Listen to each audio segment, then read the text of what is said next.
Okay, let's look into the next 10 set of sentences. Do you have a car?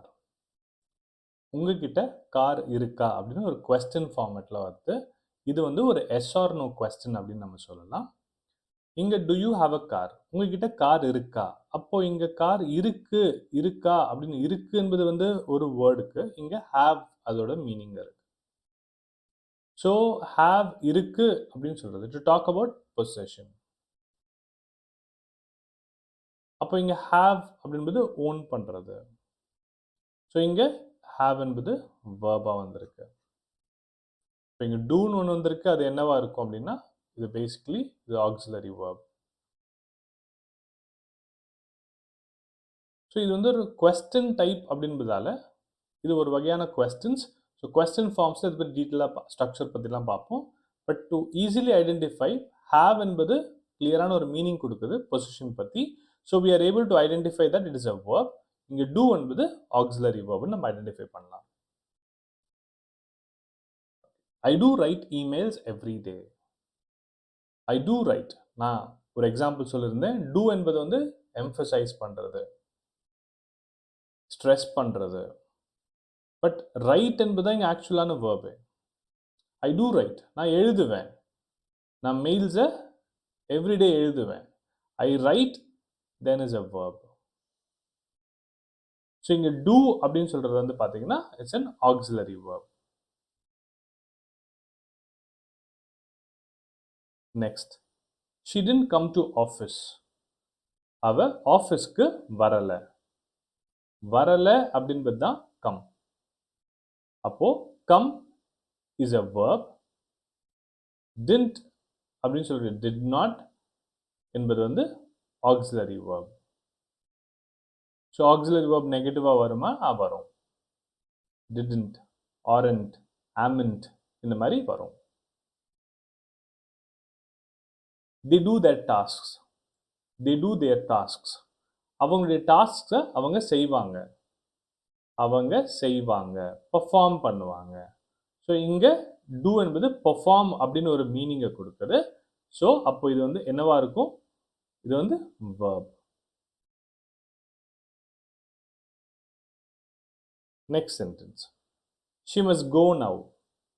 அவங்க போகணும் அப்படின்றது இது உங்களுக்கு ஈஸியாக தெரிஞ்சிருக்கும். கோ அப்படின்றது வந்து verb, போகணும் அப்படின்னு ஒரு verb. மஸ்ட் என்பது நம்ம ஏற்கனவே பார்த்துருக்கோம். இது வந்து ஒரு வகையான auxiliary verbs which we call it as modals. இல்லைனா ஆக்சிலரி வேர்ப்னு நம்ம சொல்லலாம். Next, Michael May win the game. இது ரொம்ப ஈஸியானது தான். மைக்கேல் வந்து கேமில் ஜெயிப்பார். ஸோ வின் அப்படின்னு சொல்லக்கூடியது வேர்ப். ஸோ வின்னோட பாஸ்ட் டென்ஸ் என்ன? ஒன். இது நிறைய பேர் ஓன் அப்படின்னு சொல்லுவாங்க. ஒன் அப்படின்னு தான் ப்ரொனவுன்ஸ் பண்ணணும். WON is one. இந்த மாதிரி ப்ரொனன்சியேஷன் தான் அது. So it's not own.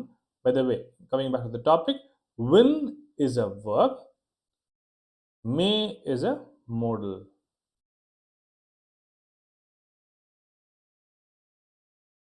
Next sentence பார்ப்போம். You shall talk to her now. அவகிட்ட நீங்க பேசுங்க. So talk is a verb,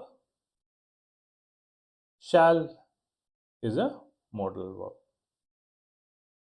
உங்களுக்கு டவுட்ஸ் வரும், ஏன் ஷால் யூஸ் பண்ணுறோம், ஏன் மே யூஸ் பண்ணுறோம், மைட் யூஸ் பண்ணலாமா, வில் யூஸ் பண்ணலாமா, இது எல்லாமே மோடல்ஸ் சாப்டரில் கிளியராக எக்ஸ்பிளைன் பண்ணுவேன். ஒரு காம்ப்ளிகேட்னா ஒரு சென்டென்ஸ் இது.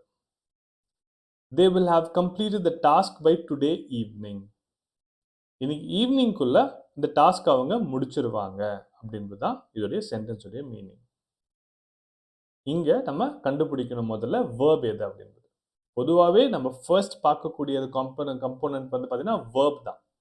ஸோ இங்க இந்த சென்டென்ஸில் வந்து நம்ம பார்க்கக்கூடியது வேர்ப் எது அப்படின்னா நம்மளுக்கு ஈஸியாக தெரியும், கம்ப்ளீட்டட்.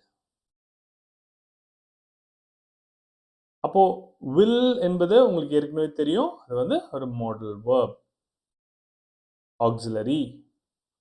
அப்போ ஹேவ் என்னது? ஆக்சிலரி வேர்ப் தான். ஏன்னா இங்க கம்ப்ளீட்டட் தான் எம்பசைஸ் பண்ணுது. இது ரெண்டுமே மீனிங் கொடுக்கல. ஸோ இது ரெண்டுமே வந்து பார்த்தீங்கன்னா auxiliary verbs. Next one, can I come in? நான் உள்ள வரலாமா அப்படின்னு ஒரு question. Can I come in? Come என்பது verb.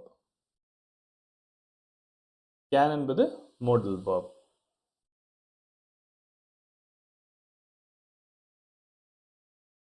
Tenth one, we are going to Mumbai.